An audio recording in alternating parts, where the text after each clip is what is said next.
Hi guys, Dr. Hampton here. Welcome to my channel. I'm here with Dr. Micheal Foggs, who is the Chief of Allergy and Immunology at Advocate Aurora Health, and he's also the previous president of both the American College of Allergy, Asthma and Immunology, and the American Association of Certified Allergies and Immunologists. And many of us have heard that if only we had a clean air machine, all would be okay.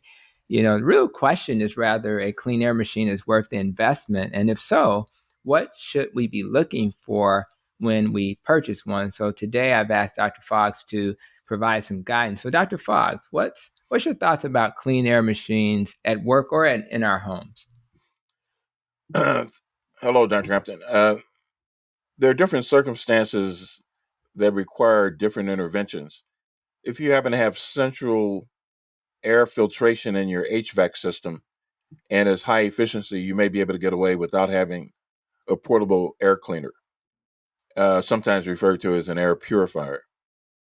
Now, anyone who has indoor environmental allergy, and for that matter, one could argue outdoor environmental allergy, as some of the outdoor allergens seep into the home, is a candidate for having an air cleaner or air purifier.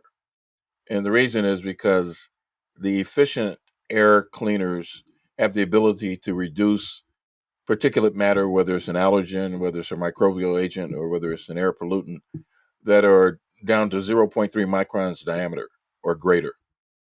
So you're filtrating out quite a bit of things. There are more efficient air cleaners, but they're very pricey, in the $700 to $1,500 range.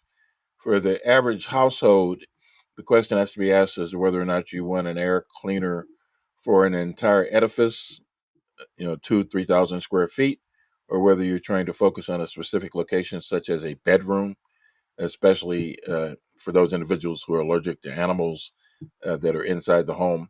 So in the old days, we would tell patients to find a new home for their animal. Now that is not acceptable for a lot of patients because the animals are like family members. And so we tell them, well, if you're not going to find another home for the animal, you're going to have to extricate the animal from the bedroom at all times, 24/7. The dog or the cat is never allowed into the bedroom because the airborne animal dander is airborne 24/7. It's lighter than pollen. And so, therefore, even though it adheres to surfaces such as upholstery, such as drapes, as well as other surfaces, it is airborne 24/7. And so, therefore, if you're allergic to animal dander and you're sleeping, you're inhaling animal dander all night.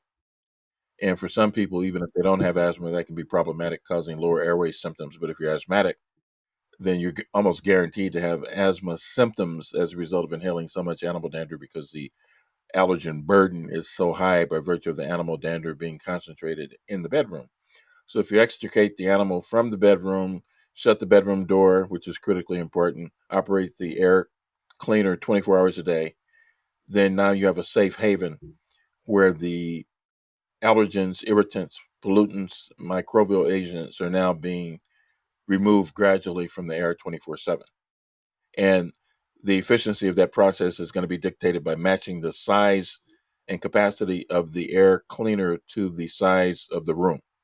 So you can't buy a $200 air cleaner and expect the entire household to benefit from it because the efficiency of those machines is insufficient to cover that large square footage.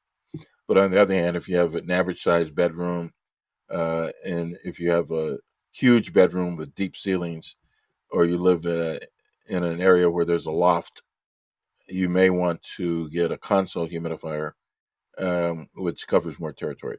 And when you go to any of the stores to consider purchase of an air cleaner, they can tell you what the specifications are for that device in terms of the square footage that it's capable of covering. Perfect. So, There are these things called high efficiency particular air filtration systems called HEPA air filters, and those are the standard. That is the standard technology, rather, for air cleaners. But some more advanced air cleaners also include an ionization technology coupled with the high efficiency particular air filtration, and of course, they're more pricey. So I was a consultant to the White House during the Obama administration for air quality control, because at that time, in 2008, when the president won the election, he had promised on election night, Malia and Sasha, that they were getting a new dog. And it was public knowledge that Malia has asthma. And so, therefore, the question was, okay, number one, what kind of dog can we get? Number two, what kind of air filtration system do we need? And needless to say, I recommended the more pricey air filtration system. Now, I'm intrigued by the ionization concept. When I would see that being advertised, I didn't know if that was a thing. So what you're saying is that having a HEPA filter and the capacity to do ionization it really does help. All right, because it's essentially a redundancy using different technologies to remove unwanted agents from the air. And so there are different levels of ionization. One of the more sophisticated levels, which is very pricey, is the bipolar ionization, which actually charges allergens, irritants, microbial agents, mold, and actually makes them dissipate from the ambient atmosphere because of that molecular mechanism, as opposed to simply using filters. In the case of the filters, you essentially have to wait for the particulate matter to enter the filter, so you trap it. In the case of bipolar ionization, you're actually sending out energy waves, which are zapping the microbial agents and the allergens and the irritants. So it's a more active That's technology. great. Well, that's good to hear because, again, I think people need to hear from an expert that that's something that's worthy of investing in. And you're right, it does cost more to have that technology. But if I'm going to make that investment, it's nice to know that it's going to be worth the price that we pay for it. So that's very helpful. And I think everybody wants to protect their nest and Yeah. the people in it. So if, And if we can do that this way. uh, one word of caution for consumers: you cannot get a decent air cleaner for $50. Yeah, that would be a fair that would be something that you would assume was true, and I agree that makes logical sense. So thanks again for sharing some great insights. And again, these are very important questions that we just don't get a chance to have an expert like you around to answer those questions. So thank you for being here, and for those who are listening, and if you like what you heard from our expert. Dr. Foggs was the guest for podcast episode number 57, and he shared additional insights about the pollutants in the air and how they can impact us. So I'll make sure to have a link to that in the show notes. And I really appreciate you guys for being here. And so make sure to like, subscribe this channel.